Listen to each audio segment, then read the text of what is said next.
Fala galera, beleza? Beleza. Vamos então para mais uma aula nossa, para mais uma nossa aula. Enfim, continuando as nossas teorias da administração, nós já passamos por várias delas, né? Vamos relembrar aqui. Nós já passamos pela teoria científica do Taylor, nós já passamos pela teoria clássica do Fayol, nós já passamos pela teoria das relações humanas do Elton Mayo, nós já passamos pela burocracia do Max Weber, nós já passamos pela teoria comportamental entre alguns autores do McGregor, nós já passamos pela teoria neoclássica, onde nós temos o Peter Drucker, que é o pai da administração moderna. Nós já passamos pela teoria sistêmica, já ia esquecendo dessa, olha que legal. Nós já passamos pela teoria sistêmica, que é do Ludwig von Bertalanffy. E hoje nós vamos falar da teoria contingencial. Então, do que trata a teoria contingencial? Primeiro nós temos que entender o que é uma contingência.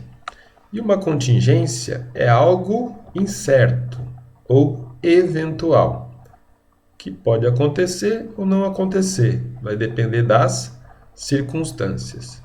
Então, caminhando naquela linha que eu já venho falando há algum tempo nas aulas, a administração, como ela é uma ciência humana, ela sempre vai depender.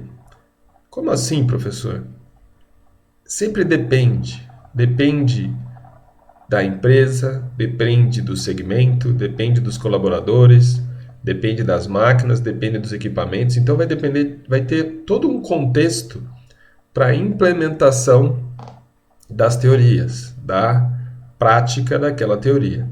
Então a abordagem contingencial, ela vem trazer justamente essa evolução da teoria administrativa para a gente, que não existe um único modelo organizacional. Eu já falei isso algumas vezes para vocês, né? Não existe um só modelo de negócio, não existe um só tipo de restaurante, não existe um só tipo de lanchonete, não existe um só tipo de banco, né? Apesar de todos terem a mesma finalidade, mas a organização, os departamentos, as funções, como as pessoas trabalham, como elas executam o seu trabalho, em cada empresa é de uma maneira diferente. Então, o que a abordagem contingencial vem trazer para a gente é essa ideia de que não existe uma única forma e melhor para organizar uma empresa para que ela possa alcançar os seus objetivos, que são variados, né? Dentro de um ambiente também variado. Então, quando eu falo de ambiente, eu estou falando dos fatores externos, né? Do que está do lado de fora da empresa. Estou falando dos fatores políticos, estou falando dos fatores sociais, estou falando dos fatores tecnológicos, estou falando de demográficos, estou falando de fatores econômicos. Então, tudo que está do lado de fora da empresa vai fazer com que os gestores tomem decisões, né, as melhores decisões, para que essa empresa sobreviva dentro desse ambiente que também é variado. E cada organização vai demandar uma estrutura diferente. Por que cada organização vai demandar uma estrutura diferente? Porque depende da forma como ela se comunica com o ambiente externo. Então, a abordagem contingencial traz exatamente essa ideia para a gente, né? Que na empresa alfa, algumas coisas funcionam, e na empresa beta, por exemplo, as mesmas coisas que de repente queriam implantar da empresa alfa na beta, pode ser que não funcione. Então, diferentes ambientes requerem diferentes desenhos organizacionais. Para quê? Para que a empresa seja eficiente, para que a empresa atinja o seu objetivo. Então, para cada situação, dentro da abordagem contingencial, dentro que a gente entende que é algo extremamente moderno, um modelo de negócio apropriado vai ser implementado para cada situação. É a partir da teoria da contingência que há o deslocamento da visualização de dentro para fora da empresa. Então é aquilo que eu sempre falo para vocês. A organização, ela tem que vir de fora para dentro. eu olho para o meio ambiente, eu olho para o que está acontecendo politicamente, eu olho para a economia, principalmente, nesse momento que nós estamos passando agora, eu olho para a tecnologia existente lá fora da minha empresa e trago isso para dentro da minha empresa, né? Então, as organizações modernas, as empresas modernas, são aquelas que conseguem sobreviver nesse ambiente de muitas, vamos dizer assim, muitas mudanças ambientais, né, de variáveis que são independentes, ou seja, o que é uma variável independente? É aquilo que o gestor, que a organização não consegue dominar, que ele não tem poder para tomar decisão em cima daquilo. Então, as variáveis independentes é o que está fora da empresa, é a política, é a economia, é a sociedade, é o gosto do consumidor, é o comportamento de compra dele. Essas são variáveis independentes. E as variáveis dependentes é aquilo que está dentro da empresa, como a estrutura organizacional, a máquina que eu vou comprar, o insumo que eu vou adquirir, que eu vou colocar na produção. Então, existe essa distinção. A teoria da contingência, ela surge a partir do momento que vários autores, entre os principais Lawrence e Lorsch, eles começaram a fazer uma pesquisa sobre os modelos de negócio e como que as organizações se estruturavam. E aí eles descobriram que não existia um modelo único, né? Eles descobriram que o funcionamento das empresas era diferente em cada empresa e diferente também dependendo do ambiente que ela existia. Então eles descobriram que não existia um único e melhor jeito, né, de se organizar uma empresa, de fazer o trabalho da melhor maneira, que é o que a gente tem aqui nesse slide, que eles chamam de the best way, que seria o melhor caminho, a melhor forma. Então, a teoria da contingência, ela traz a ideia para a gente que a empresa que mais se aproxima das características requeridas pelo ambiente terá mais sucesso do que a empresa que se afasta muito delas. É aquilo que a gente já sabe de outras teorias, até de outras disciplinas, né, que não estão muito ligadas a nós, mas não é a empresa mais forte, não é o C, né, que vem lá da biologia, não é a empresa mais forte que sobrevive, sim aquelas que se adaptam melhor ao ambiente em que ela está inserida. Então, a medida de sucesso da empresa é a forma como ela mais se aproxima do ambiente que ela está inserida. Aquelas que se afastam, que negam o que está acontecendo do lado de fora, vão acabar sofrendo as consequências desse afastamento do meio ambiente. E pode ser que elas acabem fechando, falindo. A teoria da contingência ela traz para a gente alguns aspectos básicos. Quais são esses aspectos básicos? Primeiro, ela é de natureza sistêmica, que nós vimos lá na teoria dos sistemas. Ela é um sistema aberto que interage com o meio ambiente, que recebe entradas do meio ambiente, não só os recursos materiais, mas também informações. Ela processa tudo isso e devolve, né, o produto, a ideia ou o serviço para o ambiente, e também ela influencia o ambiente, né? Essa visão mesmo de natureza sistêmica. Ela recebe influência do ambiente e influencia o ambiente.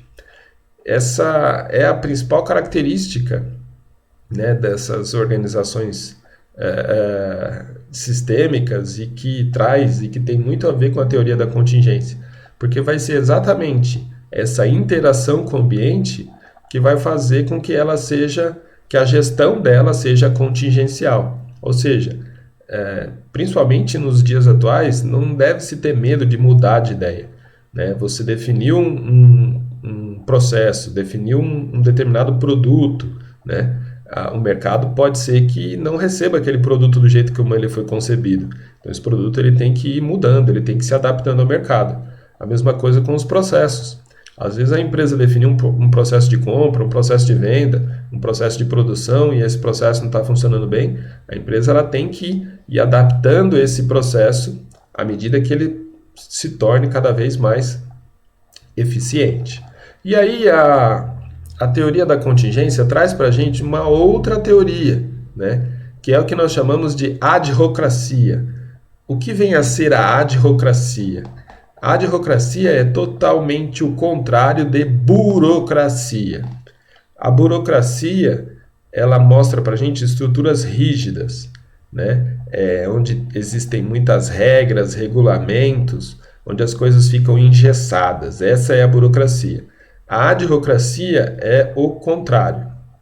São empresas que apresentam estruturas flexíveis e que conseguem se adaptar rapidamente às condições ambientais, ao meio ambiente, que também muda muito rápido.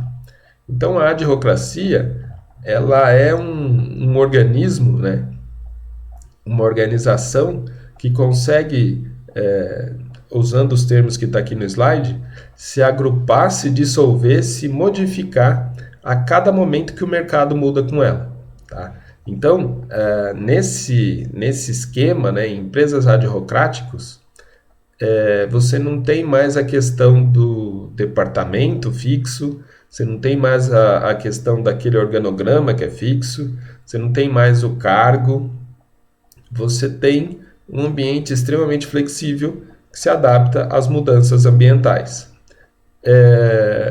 As empresas ditas mais modernas que nós temos hoje, principalmente ligadas à tecnologia, Microsoft, Google, Apple, todas as startups que nós temos nascendo no mundo, que estão mais ligadas à área de tecnologia, acabam usando esse modelo adhocrático, né? As pessoas têm mais liberdade e, como elas não têm tantos chefes, elas acabam tendo mais autonomia, mais poder para o processo de tomada de decisão, que faz com que ela seja mais eficiente, mais eficaz e que ela seja mais flexível para atender às mudanças ambientais que acontecem cada vez mais rápido. Esse tipo de organização, né, ele não é tão hierarquizado, não existem tantos cargos como assistente, analista, supervisor, coordenador, encarregado, gerente. Não, essas organizações elas são mais lineares, ela não tem uma estrutura vertical, mas ela tem uma estrutura mais horizontal, né? Totalmente o contrário da burocracia. E a adhocracia, essa é a forma certa de se pronunciar, a adhocracia ela se caracteriza por ter equipes temporárias, multidisciplinares de trabalho, isso é, autônomas e autossuficientes. A autoridade na adhocracia ela é totalmente descentralizada. As equipes são autogerenciáveis e autoadministradas. As atribuições, as responsabilidades, elas são fluidas e mutáveis, ou seja, elas podem mudar. Existem pouquíssimas regras e procedimentos, ou seja, a pessoa tem muita liberdade de trabalho. Então, nessas estruturas adhocráticas, vamos dizer assim, é o mundo da bagunça organizado, né? As pessoas têm metas, elas têm objetivos, elas sabem o que elas devem fazer, mas elas têm liberdade total para realizar o trabalho delas, tá? Esses são modelos adhocráticos. E por isso que não, e é isso que a teoria contingencial traz para a gente, quer dizer assim, todas as empresas podem ser geridas, né? Podem ter um modelo de gestão adhocráticos? Depende. Haverão empresas que sim, que podem ter um modelo de gestão mais adhocrático, e haverão empresas que não, né? Então, não dá para ter um sistema adhocrático fluido, né? Onde as pessoas têm liberdade, por exemplo, numa linha de produção, onde um acaba dependendo do outro. Não dá. De repente, dá para ter em empresas de tecnologia, em empresas de vendas, onde cada um tem a sua meta, cada um tem o seu trabalho a ser realizado, cada um tem uma data para entregar, mas ele pode fazer isso com liberdade. Então, o modelo adhocrático, ele também entra na questão contingencial, né? O que é que dá para fazer nessa empresa? Ela precisa ser burocrática? Ela tem que ser taylorista? Ela tem que ser adhocrática? Então, essa é a ideia da abordagem contingencial. Bom, gente, ficamos por aqui. Por enquanto é só e a gente se vê daqui a pouco. Valeu e tchau!